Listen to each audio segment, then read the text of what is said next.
Hello, everyone. Thank you for joining me again in another moment of Beyond the Inbox. If you are tuning in for the very first time and you haven't met me yet, my name is Sade Howard. I am one of the co CEOs of Compass Travel Tech, and I am also the brains behind Beyond the Inbox, which is our marketing effort to help you see your profit potential beyond the email box. So, in tonight's video, we are going to be talking about turning your newsletters into leads, how to create a newsletter and a lead magnet that converts into those profits. Um, if you know me, you know that I have a multitude of areas and influences. And one of my biggest influences, I should say, is my grandmother.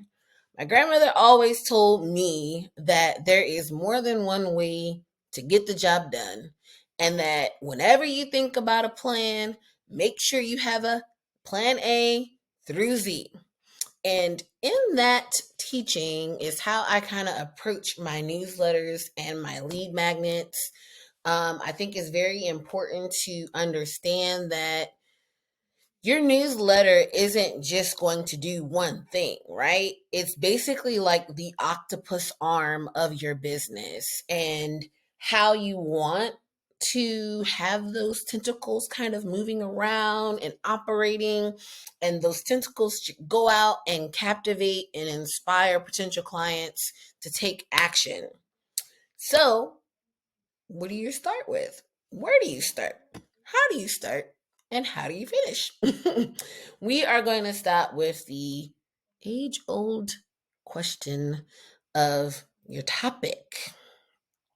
You gotta pick your topic. You want to pick a topic that you think is going to be on point with your target audience and or niche, and that will help you think about different ways to chop it up and different ways to talk about it, because that's where the tentacles come in. The tentacles come in a way of saying, hey, how many times could I take this one topic and flip it into different types of resources or types of subtopics that will help me get my target audience to know, like, and trust me. Once we pick out that topic, we got to think about these sections, right? The sections is the flipping and the dicing of these tentacles that are out there. How are you going to engage with them? Are you going to blog post them to death? Are you going to email them to death? Are you going to video them to death?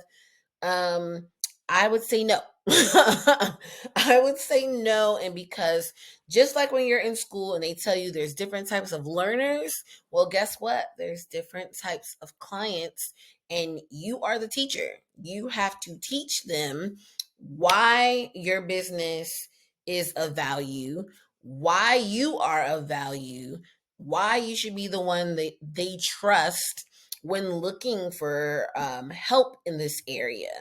And so with that, I like to look at it like this. So this is my sample idea, right? My topic is Thailand. What can I tell the people about Thailand?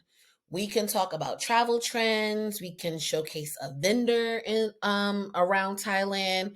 I can promote a trip that I may have going to Thailand. I can highlight the actual destination. I can do a blog, and I can also offer DIY booking opportunities. And when I look at this whole scope, right, the scope of topics, um, there is a catch or a grab for all, right? Because if you're promoting a trip, that's one type of ideal client, meaning the client that wants you to do all the planning, wants you to come up of when and where they should go, how they should go, what's the deposit, what's the final payment. They want you to take care of that kit and caboodle. But the DIY booking, right? Those are for the clients that may not be ideal, but they may still want to support your business, right? Or you may still want an opportunity for them to support your business. So give them said opportunity. And this is kind of how I envision doing so.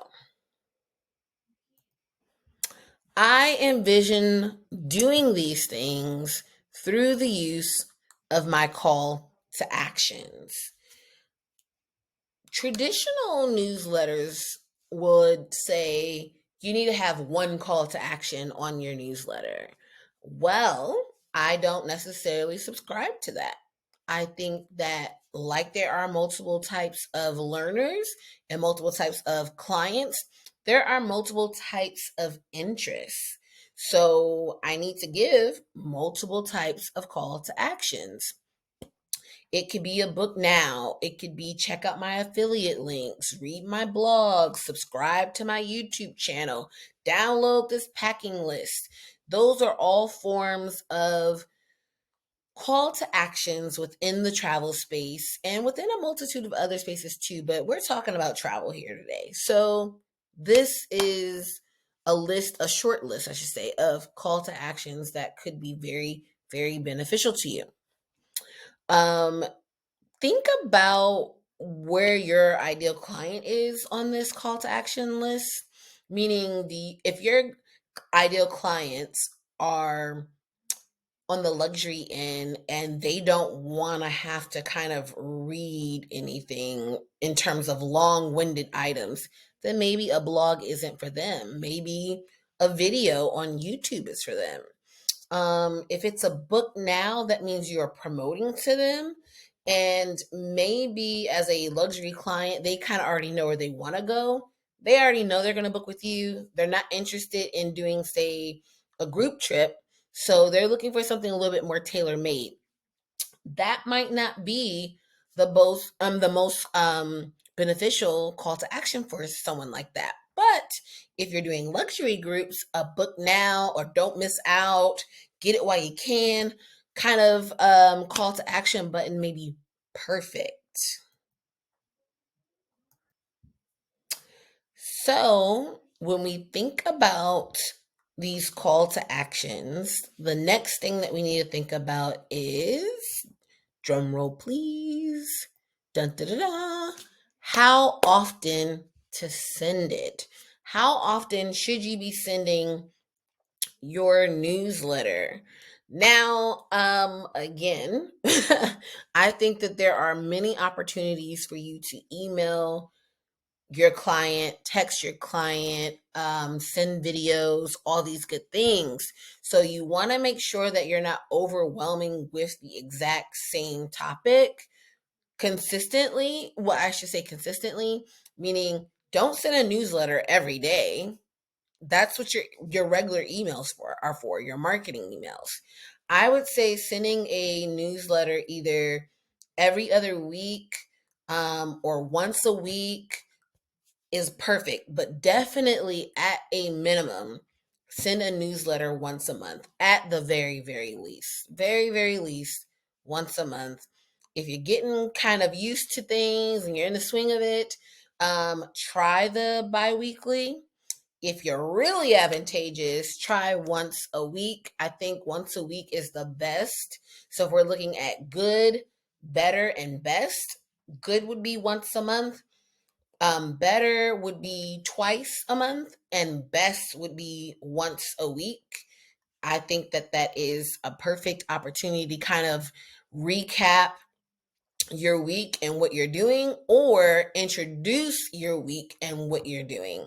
So, um, that is always perfect. So, next, what I'm going to do is I want us to kind of look at the behind the scenes on how you should have this layout. And when we get back from that, I've got a little special surprise for you. So we're gonna kind of go over that too. So let's take a look here at some of my thoughts. Okay, so inside of your Compass account, you're gonna go to your marketings tab emails, and campaigns. And in this area is where you would pre-schedule out your newsletter. A couple of facts before getting to the designing and the pre-scheduling and all that good stuff is you want to really take note of this actions area. Once you have sent out a newsletter, hold on, let me grab a good example. Or not. Let's see. Um, let's see. Once you have sent out your newsletter, underneath these actions area, there's going to be a tab that will say statistics, and it will let you see your email deliverability rate, your click rate, your open rate, how many were about, all of that, which is really, really important to gauging how well your newsletter or just your emails are converting.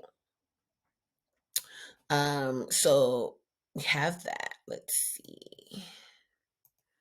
Then let's take a look at editing. So when I think of these, the layout, right? And these topics and the subtopics of my newsletter, I kind of like to break it up in these sections. Of course, I'm going to have my header and I'm going to have my footer. The very first section should be whatever the main topic or main goal is. So if you want to get your blog, stronger or more visits to your blog, and that's your main topic, then maybe your feature article should be your blog. But if your main goal is to say get more people to your YouTube channel, then maybe the main area should be your video that links back to your YouTube. So you can decide as to what your main topic is about that particular destination. We have the vendor showcase. If you are using net vendors, DMC vendors, this is a good opportunity. You can still leverage, say, one of their pages, I'm gonna say, or their itineraries and things like that. If you're okay with showing who your vendors are, this would be a good opportunity to do that. A really good example of this would be, say, Culture Holidays. They do have booking pages where you can link a specific trip or you can link a specific destination, and clients can kind of go in there and pick their own their own trips, and the booking still comes back to you. So does Sandals, G Adventures. They all have some type of referral link for that, for like a full trip, I should say. Travel trends, I would equate to a sample itinerary. Your vendor spotlight could be, again, a different type of offer.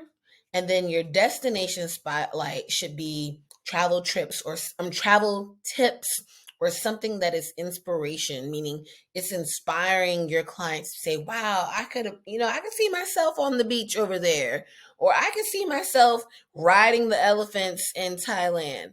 You want to give them something that can say, hey, this is a goal, or this should be your goal. Can't you see yourself there? And if so, interact with me. Your affiliate links or the DIY bookings, I would not necessarily say the Culture Holidays or the Sandals booking for this. I would say the minute things like a project expedition or a Viator link to your top excursions in said destination, where they can get the onesie twosie item of their potential trip in that area. I think that those are a good segue into how you can kind of set your newsletter up. So, with this, let me pause real quick because I want to show you something. Um, Where did it go? Okay, so what I want to show you next are a couple of examples of mixed media that you can use. Either you can create it or you can leverage vendor mixed media, or maybe some outside source other than a vendor. And I'm going to show you what I mean. So, two things that I like to make myself that I like to leverage are actual travel guides. And in my travel guide, I like to make my travel guide, say in Canva, and then upload it to a e-flipbook platform. You can make these gorgeous sheets that are vibrant, they're full of color, they're full of information about your specific destination, and you can use it by and brand it, right? You want to brand it. Branding is key, so don't miss it. Brand it with your company's information, your information, and I have been preaching this since the beginning of time. Please do not get on these good people's internet and put um, my travel services at gmail.com at the bottom, because that is not branding. You need to be your name at youragency.com. There, we're in 2023. There's no excuse. I won't keep hounding on that, but please don't call yourself branding and you don't have your actual domain down. Just don't do it. If you're going to go this far, if you're going to go far enough to create some type of travel guide, you need to make sure that you have all the pieces to complete that. Make sure your links work, make sure your branding is there. And but people love this. People love these travel guides. um, I will include a link to this one if you want to use it. Use the template, do your thing. By all means, I'll include a nice little link for you guys, my Canva template. If you guys are in our master class for our master agent group, or our Compass Travel Tech group, you will get this link for sure. The next thing I like to do is leveraging sample itineraries, right? In these sample itineraries, they don't have to be heavy with photos, but it could be really nice if they are heavy with photos. And I'm going to show you another example that I do in Canva as well. But when you list them, say on your actual website, and you get a URL for it, it will help you to be able to track how many clicks that you have. But also, if it relates back to, say, a blog, it will help you in terms of your blog and website traffic. So, leveraging that ability is great. Now, in terms of something that's a bit more photo heavy, again, I like to offer some type of downloaded itinerary or sample itinerary. It depends on the type of client, that I'm going after, but you can take things and spruce it up a little bit in so many words, depending on how you want to show up for your clients. That's what's important. You got to make a decision and stick with it. The other way I like to leverage, because I gave, one of these ideas, is through video. One of the best free video or engaging videos are virtual tours.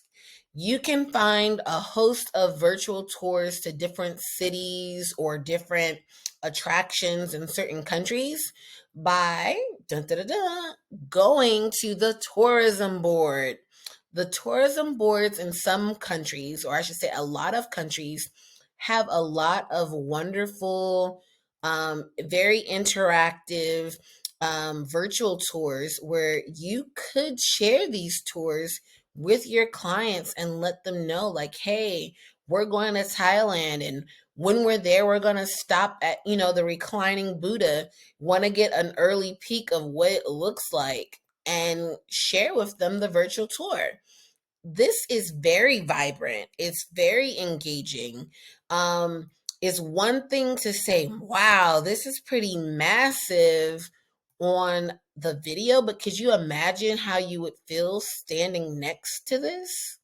This is one of those things that you could say is a unique experience for someone, especially someone coming from our end, of the world. So give them a chance to take a sneak peek at different sites, historical sites or cultural sites around the world.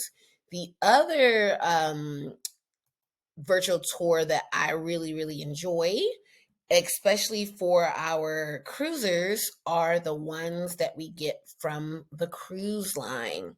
When there is a new ship that's coming out, there's always something to be seen. I like to use the MSC ones to be like the newer ones, I should say. But there are many, I always do this the wrong way. There's a lot of other vendors for cruises that do offer these virtual tours. A lot of the river cruises offer them. You can even come here to the menus, check out, say, the accommodation areas. This is also really, really good if you, let's say, want to host your own cruise night or Caribbean night. Your call to action in your newsletter could roll over to an invitation for you, showcasing your next stop or your destination, and give them a tour around the ship. You don't necessarily need your BDM to host that for you. This gives you the tool to host it for yourself on your time, when you are available. So I really, really like these virtual tours as a tool that I feel like some of us as agents, we don't make use of them very often. So before we go, I want to kind of get back and share with you my top secret tips, if you will. Um, so let's get to it, because I really, really feel like this is something that you should be using, which are the top 4 best engagement content for your newsletter or your lead magnet. Statistically, these 4 things are the best to add, which are a quiz, a sample itinerary, some type of video or webinar, or a wait list. Now, this is just my particular order, and you follow with me now. Quizzes are very interactive because they spark inspiration and they spark curiosity. People want to know, where do they end up? How do they fare out on that quiz? Did they pass? Did they fail? Were they a good candidate or a bad candidate? Or are they in between? They're curious. So people gravitate to them the best. Sample itineraries let people see your skill set as a travel advisor. So it builds that know, like, and trust, but it also touches on inspiration and also to see if it's obtainable.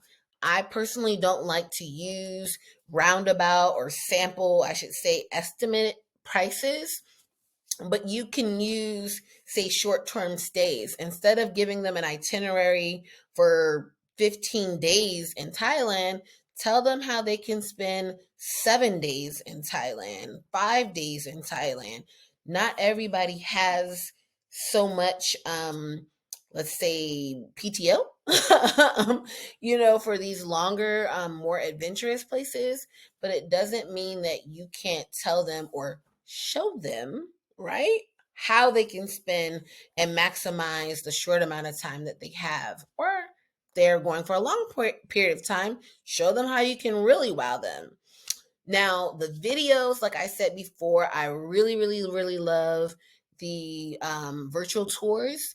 you can pair that with your own webinar, your own Caribbean night, or you can maybe do a video on, the national dish of Jamaica, or and while you're cooking it or something like that, or a video about your physical tour and experience aboard a ship or at a particular resort. That's always really good. Now, wait list, I would say number 4 out of all of these, may not be necessarily the best out of all 4. That's why it's number 4. But if you pair your wait list with urgency, excitement, and a bomb workflow, you can keep engagement, keep excitement, and people are going to be really, really happy that not only are they on your wait list, but that they were able to access your trip first, because you have been telling them all along why they should have been on this wait list. You're glad to have them on this wait list, a sneak peek or two of what they can expect or things that they're going to experience in this destination. So you have been dropping these teasers for so long that when that date drops, they're like, oh my God, it's finally here. That's what you want out of your wait list. So if you do it right, it's a win. If you're slow to build it up, it might be a bust. But I still think that it is newsworthy enough to be on our list.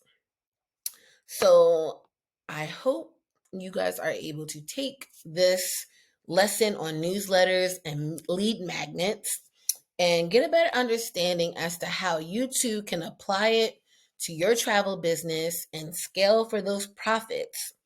And again, my name is Sade, your favorite travel tech girly, and I'm excited to be bringing to you tonight's video training. And until next time, keep those profits beyond the inbox. Good night.